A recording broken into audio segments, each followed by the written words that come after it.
Welcome back to അംബ്രലൈസ stories. ഇന്ന് ഞാൻ പറയാൻ പോകുന്നത് ബൈബിളിലെ പ്രശസ്തമായ രൂത്തിൻ്റെ കഥയാണ്. ചാനലൊന്ന് ലൈക്ക് ചെയ്യുക, കമൻറ്റ് ചെയ്യുക, സബ്സ്ക്രൈബ് ചെയ്യുക, ഷെയർ ചെയ്ത് സപ്പോർട്ട് ചെയ്യുക. രൂത്ത് മോവാബ് ദേശക്കാരിയായിരുന്നു. ഇസ്രയേലിൽ ക്ഷാമമുണ്ടായപ്പോൾ എലീമേലെക്ക് എന്ന ഇസ്രയേലിയനും ഭാര്യയായ നവോമിയും അവരുടെ 2 മക്കളായ മഹ്ലോൻ, കില്യോൻ എന്നിവരുമായി മോവാബിലേക്ക് താമസം മാറി. കാലം കഴിഞ്ഞപ്പോൾ മഹ്ലോൻ രൂത്തിനെ വിവാഹം ചെയ്തു. പക്ഷേ ദുരന്തങ്ങൾ തുടർന്നു. എലീമേലെക്കും പിന്നീട് മഹ്ലോനും കില്യോനും മരിച്ചു. അതോടെ നവോമിയും രൂത്തും ഓർപ്പയും വിധവകളായി. നവോമി തൻ്റെ നാടായ ബെത്ലഹേമിലേക്ക് മടങ്ങുവാൻ തീരുമാനിച്ചു.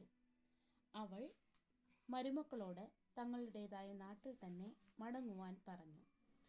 ഓർപ്പ മടങ്ങിപ്പോയെങ്കിലും രൂത്ത് തൻ്റെ അമ്മായിയമ്മയെ വിട്ടുപോകുവാൻ താല്പര്യമില്ലാതെയിരുന്നു. നീ പോകുന്ന ഇടത്തേക്ക് ഞാൻ പോകുന്നു, നീ പാർക്കുന്നിടത്ത് ഞാൻ പാർക്കും. നിന്റെ ജനങ്ങൾ എൻ്റെ ജനങ്ങളും നിന്റെ ദൈവം എൻ്റെ ദൈവവുമാകും, രൂത്ത് നവോമിയോട് പറഞ്ഞു. ഈ വാക്കുകൾ രൂത്തിൻ്റെ വിശ്വാസവും സ്നേഹവും വ്യക്തമാക്കുന്നു. ബേത്ലഹേമിൽ എത്തിയ ശേഷം രൂത്ത് ദാരിദ്ര്യത്തിൽ ജീവിച്ചു. അവൾ വയലുകളിൽ വിളവെടുത്ത ശേഷം ശേഷിച്ച ധാന്യം ശേഖരിച്ച് അവൾ ജോലി ചെയ്ത വയൽ സമ്പന്നനും ദൈവഭക്തനുമായ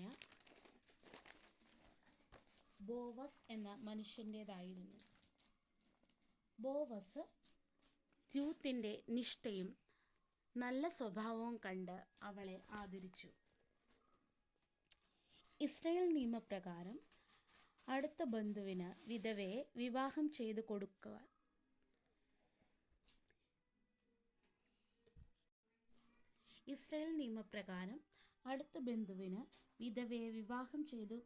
കുടുംബവംശം നിലനിർത്താനുള്ള അവകാശമുണ്ടായിരുന്നു. ബോവസ് ആ ഉത്തരവാദിത്വം ഏറ്റെടുത്തു. പിന്നീട് ബോവസ് രൂത്തിനെ വിവാഹം ചെയ്തു. ഇത് രൂത്തിൻ്റെ ജീവിതത്തിലെ വലിയ അനുഗ്രഹമായി മാറി. രൂത്തിനും ബോവസിനും ഒരു മകൻ ജനിച്ചു, ഓബേദ്.